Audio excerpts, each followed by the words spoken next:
Hi అండి. Welcome to tasty tales. నేను మీ అనూష. ఈరోజు మన రెసిపీ వచ్చేసి ఎగ్ ఆమ్లెట్ కర్రీ. ఈ కర్రీ చాలా టేస్టీగా యమ్మీగా ఉంటుంది. మీరు కూడా ఒకసారి ట్రై చేయండి. కర్రీ మాత్రం సూపర్ టేస్టీగా ఉండిద్ది. నేనైతే ఒక పట్టు పట్టేసాను మధ్యాహ్నం. మీరు కూడా అట్లానే ఎంజాయ్ చేస్తారని అనుకుంటున్నాను. ఇదంతా పక్కన పెడితే చాలామంది మన వీడియోస్ చూస్తున్నారు కానీ సబ్స్క్రైబ్ చేసుకోవట్లేదు. సబ్స్క్రైబ్ చేసుకోండి. మీరు ఇలానే సపోర్ట్ చేస్తే ఇంకా మరిన్ని మంచి మంచి వీడియోస్తో మేము ముందుకు వస్తాను. ఇదంతా పక్కన పెడితే చాలామంది ఈ మధ్యన ఎక్కువగా సూసైడ్ చేసుకుంటున్నారండి.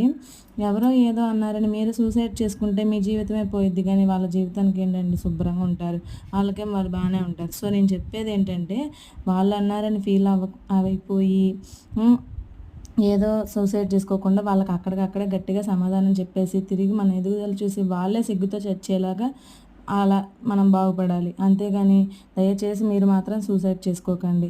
మీరేమంటారో కామెంట్ చేయండి ప్లీజ్. వీడియో నచ్చితే ఒక లైక్ వేసి సబ్స్క్రైబ్ చేసుకోండి. అలాగే ఫ్రెండ్స్ అండ్